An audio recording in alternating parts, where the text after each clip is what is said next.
Hello guys, welcome back to study power centre. So friends, आज का हमारा topic है राज्य के नीति के निर्देशक तत्व। तो ये हमारे इस राज्य के नीति के निर्देशक तत्वों का पार्ट 2 रहेगा।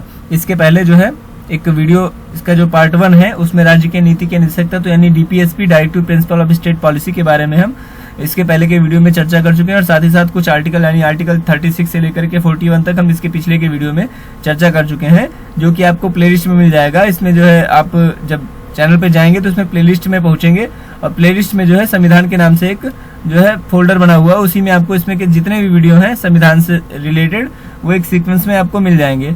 और साथ ही साथ दोस्तों, अगर आपने अब तक चैनल को सब्सक्राइब नहीं किया है तो जरूर कर लें और बेल आइकन पर प्रेस कर दें, जिससे कि आने वाले अगले वीडियोस के नोटिफिकेशन आपको आसानी से मिल सके। तो चलिए दोस्तों, आज के वीडियो पे चर्चा करते हैं। आज के टॉपिक पे, आज का टॉपिक है राज्य के नीति के निर्देशक तत्व पार्ट 2, जिसमें 41 आर्टिकल नंबर 41 से 51 तक हम चर्चा करेंगे। तो 41 क्या है? कुछ दशाओं में काम, शिक्षा और लोक सहायता पाने का अधिकार। अब इसके अंतर्गत ये बताया गया है कि राज्य जो है अपने अधिकार क्षेत्र में रहते हुए, यानी कि राज्य अपनी आर्थिक सामर्थ्य और विकास की सीमाओं के भीतर रहते हुए काम पाने के, शिक्षा पाने के और बेकारी, बुढ़ापा, बीमारी, निःशक्तता तथा अन्य अनर्ह अभाव की दशाओं में लोक सहायता पाने के अधिकार को प्राप्त कराने का प्रभावी उपबंध करेगा। यानी कि दोस्तों, जैसे कि वृद्धा पेंशन हो गया, विकलांग पेंशन हो गया, है ना, इन सब का प्रावधान जो है राज्य अपने अनुसार कर सकता है। ये जो है इस आर्टिकल में बताया गया है ना। बेरोजगारी भत्ता हो गया, जैसे कि ये भी इसी जो है आर्टिकल में बताया गया है। यानी कि इसी के अंतर्गत ये भी बताया गया है कि राज्य आर्थिक और शैक्षिक दृष्टि से पिछड़े वर्गों का विशेष ध्यान भी रखेगा। इसी आर्टिकल में ये भी बताया गया है। तो खास करके इसमें ये बताया गया कि जो है जो भी कुछ दशाओं में काम, शिक्षा और लोक सहायता पाने का अधिकार है, यानी कि पेंशन से संबंधित जो भी राज्य प्रोत्साहन देना चाहेगा वो इसी आर्टिकल के अंतर्गत बताया गया है ना। इसको अगर शॉर्ट में समझे तो राज्य जो है उसके जो राज्य क्षेत्र में जो भी व्यक्ति रहते हैं, जैसे उनमें कोई अनर्ह व्यक्ति है, यानी कि किसी प्रकार से जो है व्यक्ति वो असमर्थ है कोई कार्य करने में, या बेरोजगार व्यक्ति है, या फिर वृद्ध व्यक्ति है, या फिर बीमार व्यक्ति है, तो उसको राज्य जो है सहायता प्रदान करने का प्रावधान कर सकता है। जो जिसके एग्जाम्पल के तौर पे आप समझे तो वृद्धा पेंशन हो गया, है ना, विधवा पेंशन हो गया, या फिर क्या कहते हैं उसको विकलांग पेंशन हो गया, या फिर बेरोजगारी भत्ता हो गया। तो इन सब के बारे में इसी आर्टिकल में बताया गया है। हालांकि ये जो है न्यायालय में परिवर्तनीय नहीं है, ये चीज आप जानते हैं। राज्य चाहे तो स्वेच्छा से ये सब कर सकता है। इसके बाद आर्टिकल 42 के बारे में बात करें तो काम की न्याय संगत और मानवोचित दशाओं का तथा प्रसूति सहायता का उपबंध इस आर्टिकल में ये बताया गया है। तो इसके अंतर्गत ये बताया गया कि काम की न्याय संगत और मानवोचित दशाओं तथा प्रसूति सहायता का उपबंध, यानी कि राज्य जो है काम की न्याय संगत और मानवोचित दशाओं को सुनिश्चित करने के लिए और साथ ही साथ प्रसूति सहायता के लिए भी उपबंध करेगा। अब प्रसूति का अर्थ होता है, जैसे कि किसी बच्चे का जन्म होता है तो प्रसूति गृह में होता है, तो ये महिलाओं के लिए उपबंध किया गया है। और काम की न्याय संगत, यानी कि ऐसे किसी मतलब जो भी आप कार्य करेंगे तो वो न्याय संगत होना चाहिए। ऐसा नहीं कि कोई ऐसा कार्य आपको सौंपा जाए जिसमें जो है आपके शारीरिक या फिर स्वास्थ्य पर बुरा असर पड़े। तो जो न्याय संगत कार्य है, जो मानवोचित दशाओं को मतलब मानवोचित दशाओं का उपबंध जो है वो राज्य सरकार को इसका जो है उत्तरदायित्व दिया गया है कि ऐसे जो है कार्यों का उपबंध करेगा जो न्याय संगत हो और मानवोचित दशाओं का पालन करते हो। ये आर्टिकल 42 में बताया गया। इसके बाद आर्टिकल नंबर 43 है कर्मकारों के लिए निर्वाह और मजदूरी आदि। तो निर्वाह और मजदूरी का अर्थ ये है, इस आर्टिकल के अंतर्गत ये बताया गया है कि राज्य उसके जो कोई भी राज्य है उसके राज्य क्षेत्र में जो कर्मचारी हैं वो किसी भी जगह पे कार्य कर रहे हो, या फिर कुटीर उद्योग में हो, या किसी बड़ी फैक्ट्री में हो, या छोटे किसी भी जो है, या फिर मान लीजिए खेती कर रहे हो, तो उनको जो है मजदूरी कितनी मिल रही है, यानी कि वो इतना जो है उनकी आय जो है इतनी कम से कम होनी चाहिए कि वो जो है अपने जीवन का निर्वाह आसानी पूर्वक कर सके। तो ये इसी आर्टिकल में इसके बारे में बताया गया है। इसके बाद आर्टिकल नंबर है 44, जो कि है उद्योगों के प्रबंध में कर्मकारों का भाग लेना। अब इसका अर्थ ये है, अब इस आर्टिकल के अंतर्गत उद्योगों के प्रबंध में कर्मकारों का भाग लेना बताया गया, यानी कि उद्योगों के प्रबंध में मजदूरों या श्रमिकों को जो है भाग लेने का अधिकार होगा। ये भी इसी जो है आर्टिकल में बताया गया है। इसके बाद में है आर्टिकल नंबर 43 का सहकारी सोसाइटियों का संवर्धन। तो 43 का के अंतर्गत यह आएगा कि राज्य सहकारी समितियों के ऐच्छिक गठन, स्वायत्त कार्य संपादन, लोकतांत्रिक नियंत्रण या वृत्तिक प्रबंधन में अभिवृद्धि करने का प्रयास करेगा, यानी इसको बढ़ाने का प्रयास करेगा। इसके बाद है दोस्तों अगला 44, नागरिकों के लिए एक समान सिविल संहिता। ये बहुत ही महत्वपूर्ण है अपने आप में, क्योंकि नागरिकों के लिए एक समान सिविल संहिता को लागू करने वाला एकमात्र राज्य अभी तक गोवा था। पहला राज्य जो है वो गोवा था। और हाल ही में जो है उत्तराखंड, आप लोगों ने देखा भी होगा, चर्चा में रही थी एक खबर कि उत्तराखंड ने जो है ये घोषणा की है कि वो अपने राज्य में समान सिविल संहिता को लागू करेगा। और इसने एक समिति भी गठित की है जिसकी जो अध्यक्ष है वो रंजना देसाई जी हैं। तो नागरिकों के लिए एक समान सिविल संहिता, एक समान सिविल संहिता का क्या अर्थ है? जैसे कि आप सभी लोग जानते हैं जो क्रिमिनल केस हैं उनके लिए सभी वर्गों को, सभी जाति के, सभी धर्म के लोगों को एक ही प्रावधान दिया गया है, यानी उनको जो सजा का प्रावधान है वो एक ही है। यानी कि अगर आप हत्या करते हैं या लूट डकैती, चोरी, इन सब के लिए एक ही सजा का प्रावधान है सभी लोगों के लिए। लेकिन कुछ, अब जैसे कि ये जो सिविल कोर्ट है, सिविल कोर्ट का मतलब है, अभी इनको एग्जाम्पल के तौर पे अगर समझें तो जैसे कि हिंदुओं में शादी का प्रावधान है या फिर तलाक का प्रावधान हो, उसके लिए दूसरा नियम है ना, और मुस्लिमों में दूसरा है, ईसाइयों में दूसरा है और सिखों में दूसरा है। तो इन सबको जो है एक समान करने के लिए, है ना, यानी उत्तराधिकार का जो मामला है, जो तलाक का मामला है ना, इन सब से संबंधित जो भी निर्णय है वो सभी लोगों के लिए अलग अलग है। तो कोर्ट को भी इसमें निर्णय लेने में काफी कठिनाइयों का सामना करना पड़ता है। तो इसीलिए जो है राज्यों को ये अधिकार दिया गया कि वो अपने राज्य क्षेत्र में समान सिविल संहिता को लागू कर सके। तो ये भी राज्य की स्वेच्छा पर निर्भर है, राज्य अगर चाहेगा तो वो अपने राज्य क्षेत्र में ये लागू करेगा, मतलब इसके लिए आप इस राज्य को चुनौती नहीं दे सकते हैं। तो अब आशा है कि आपको जो है समान सिविल संहिता के बारे में समझ में आ गया होगा। तो इसके बाद जो है अगले आर्टिकल पर बात करते हैं। आर्टिकल नंबर है अगला 45, 6 वर्ष से कम आयु के बालकों के लिए प्रारंभिक बाल्यावस्था देखरेख और शिक्षा का उपबंध। अब दोस्तों इसके पहले हम बात कर चुके हैं शिक्षा के उपबंध के बारे में, किसके काम है, जो कि 86वें संविधान संशोधन के तहत सन 2002 में जोड़ा गया था। तो उसी समय, क्योंकि इसके पहले जो 21 का था वो यहाँ पे था, यानी कि 6 से 14 वर्ष के आयु के जो बालक हैं उनके लिए जो है अनिवार्य शिक्षा का प्रावधान पहले नीति के निर्देशक तत्वों में था, लेकिन 86वें संविधान संशोधन के तहत उसको मौलिक अधिकार में जोड़ दिया गया, तो जो कि न्यायालय में प्रवर्तनीय है, यानी कि वो हमारा मूल अधिकार है। लेकिन इसमें जो कहा गया है 6 वर्ष से कम आयु के जो बालक हैं उनके लिए राज्य ये प्रावधान करेगा कि अब 6 से कम मतलब लगभग 3 साल से जो है प्रत्येक बच्चा जो है पढ़ना स्टार्ट कर देता है सामान्यतया। तो 6 वर्ष से कम जो आयु के बालक हैं उनके लिए प्रारंभिक बाल्यावस्था देखरेख और शिक्षा का उपबंध जो है वो राज्य सरकार का दायित्व हो गया, है ना। वो अपनी स्वेच्छा से इसके बारे में जो है उपबंध कर सकता है। इसके बाद है 46, अनुसूचित जातियों, अनुसूचित जनजातियों और दुर्बल वर्गों के शिक्षा और अर्थ संबंधी हितों की अभिवृद्धि।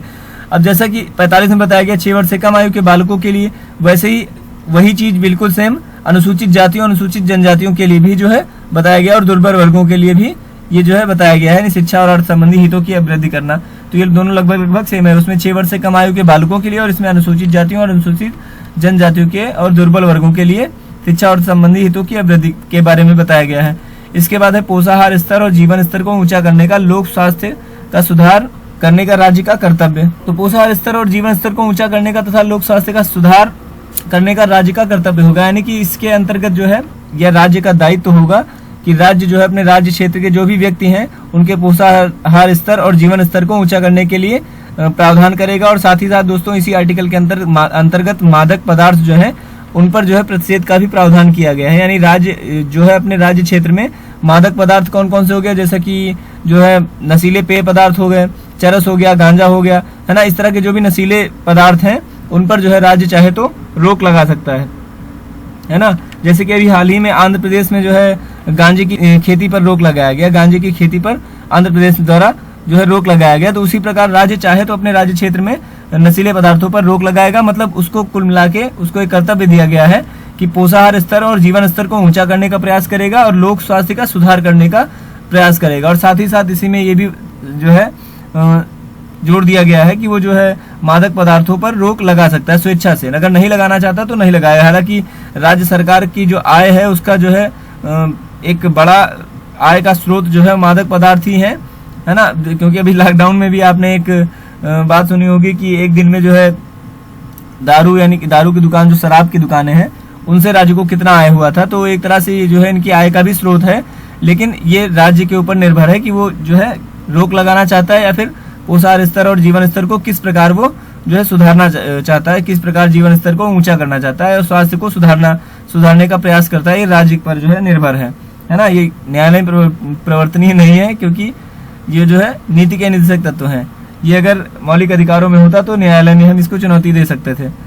तो चलिए इसके बाद अगला है 48 कृषि और पशुपालन का संगठन। तो इस आर्टिकल के अंतर्गत ये बताया गया है कि राज्य जो है कृषि और पशुधन का आधुनिक और वैज्ञानिक ढंग से पालन करेगा, यानी कृषि के क्षेत्र में जो है और पशुपालन के क्षेत्र में वैज्ञानिक तरीके से जो है नए जो है तरीके बनाने का प्रयास करेगा, नए उपबंध बनाने का प्रयास करेगा। और साथ ही साथ इसी आर्टिकल में जो है जो भी गाय हो गया या जो भी दुधारू पशु हैं उनके वध पर, उनकी हत्या पर नियंत्रण, उनकी हत्या पर रोक लगाने का प्रावधान भी इसी आर्टिकल के अंतर्गत है कि अगर राज्य चाहे तो अपने क्षेत्र में जो दुधारू पशु हैं, है ना, जैसे कि गाय हो गया, भैंस हो गई या अन्य जो भी दुधारू पशु हैं उनकी हत्या पर रोक जो है इसी आर्टिकल के अंतर्गत लगा सकता है राज्य, यानी कि उनको संरक्षित रखने के लिए उनकी हत्या पर रोक लगा सकता है। उनके संरक्षण का अधिकार जो है राज्य को दिया गया है कि जो उनके क्षेत्र में अब विशेष प्रकार की, जैसे कि बहुत से जो है दुधारू पशु हैं और वाहक पशुओं की नस्ल है, उनका अगर संरक्षण करना है, यानी कि उनकी अगर आप हत्या करेंगे लगातार तो वो विलुप्त हो जाएंगे, तो उनको संरक्षण करना, है ना, परिरक्षण करना, सुधार करना, ये जो है राज्य का कर्तव्य होगा, है ना। इसके बाद अगला है दोस्तों 49 या फिर 48 का 48 के का में ये भी दोस्तों जो है अलग से जोड़ा गया था, मूल संविधान में नहीं था। जितने भी का खा करके जो भी है ये सब जो है किसी न किसी संविधान संशोधन के तहत जोड़ा गया है। अब ये जो है दोस्तों 42वें संविधान संशोधन के तहत जोड़ा गया था 1976 में। तो इसके अंतर्गत पर्यावरण का संरक्षण तथा संवर्धन और वन तथा वन्य जीवों की रक्षा करना। अब पर्यावरण का संरक्षण करना ये भी राज्य के ही अंतर्गत आता है, तथा संवर्धन मतलब जो पर्यावरण यानी कि जो भी वन्य जीव है, जो भी वन है, उनका संरक्षण करना, जो जैसे मतलब उनको संरक्षित करना, उनकी जो स्थिति है उनको उसी प्रकार रखना, उनको बढ़ाना, यानी कि उनको जो है कम ना होने देना, एक तरह से ये समझेंगे। और साथ साथ वन और वन्य जीवों की रक्षा करना, जो भी वन है, वनों की कटाई पर रोक, ये भी इसी के अंतर्गत आ सकता है। और वन्य जीवों की रक्षा भी करना जो है ये भी इसी आर्टिकल के अंतर्गत आता है, यानी कि पर्यावरण का संरक्षण करना है तथा वन और वन्य जीवों की रक्षा करना, ये भी इसी आर्टिकल के अंतर्गत आता है। इसके बाद अगला है राष्ट्रीय महत्व के संस्मारकों, स्थानों और वस्तुओं का संरक्षण। अब राष्ट्रीय महत्व के संस्मारकों का मतलब है जैसे कि ताजमहल हो गया, लाल किला हो गया, इंडिया गेट हो गया, है ना, खजुराहो के मंदिर हो गए, ये सब जितने भी हैं, कोणार्क मंदिर हो गया, जितने भी स्मारक हैं, जो भी पुराने स्मारक हैं, स्थान हैं, वस्तु हैं, इनके संरक्षण का अधिकार का दायित्व भी राज्य सरकारों को दिया गया है कि राज्य अपने अनुसार नीतियां बनाएगा, उपबंध करेगा कि उन्हें किस प्रकार से इन्हें संरक्षित रखना है, यानी इनके जो है इनको क्षीण होने से बचाना है राज्यों को किसी भी प्रकार से। वो कोई भी अपनी एक उपबंध करके, कोई भी तरीका अपना करके, किसी भी प्रकार की नीतियां बना करके उनको जो है उनको क्षीण होने से बचाएगा, उनको जो है संरक्षित रखेगा, है ना, संरक्षण करेगा उनका। इसके बाद अगला है 50 कार्यपालिका से न्यायपालिका का पृथक्करण। कार्यपालिका और न्यायपालिका को अलग अलग करने का जो है अधिकार राज्यों को दिया गया है। अब कार्यपालिका, अब आप दोस्तों एक चीज आप सभी लोग लगभग जानते होंगे कि 3 प्रकार की होती है पालिका, कार्यपालिका हो गया, न्यायपालिका हो गया, और एक होता है दोस्तों व्यवस्थापिका, है ना। तो कार्यपालिका क्या करती है, जो नियम बनाए जाते हैं व्यवस्थापिका के द्वारा, कार्यपालिका उनको जो है लागू करती है, यानी कि उनको जो है एक तरह से इम्प्लीमेंट करती है। और न्यायपालिका जो होती है उनका जो है, जैसे कि कोई कार्यपालिका द्वारा जो भी नियम लागू किए गए उनका उल्लंघन करने पर न्यायपालिका जो है सजा देती है। तो बनाता कौन है, व्यवस्थापिका, और लागू कौन करता है, कार्यपालिका। और अगर जो है उनका उल्लंघन करेंगे तो सजा कौन देता है, न्यायपालिका देता। तो न्यायपालिका और कार्यपालिका को एक दूसरे से पृथक करने का अधिकार जो है वो राज्यों को दिया गया है। इसके बाद है अंतिम है हमारा 51 अंतर्राष्ट्रीय शांति और सुरक्षा की अभिवृद्धि। इसके अंतर्गत जो है राज्यों को ये जो है अधिकार दिए गए हैं। दोस्तों यहाँ पे टाइपिंग मिस्टेक है अंतर्राष्ट्रीय में, ताकि ऊपर ना लगना चाहिए था। तो इसके अंतर्गत जो है राज्यों को ये अधिकार दिया गया है कि अंतर्राष्ट्रीय शांति और सुरक्षा की अभिवृद्धि करेंगे। इसमें 3-4 पार्ट में बताया गया है, तो उनकी भी चर्चा कर लेते हैं। उनमें दोस्तों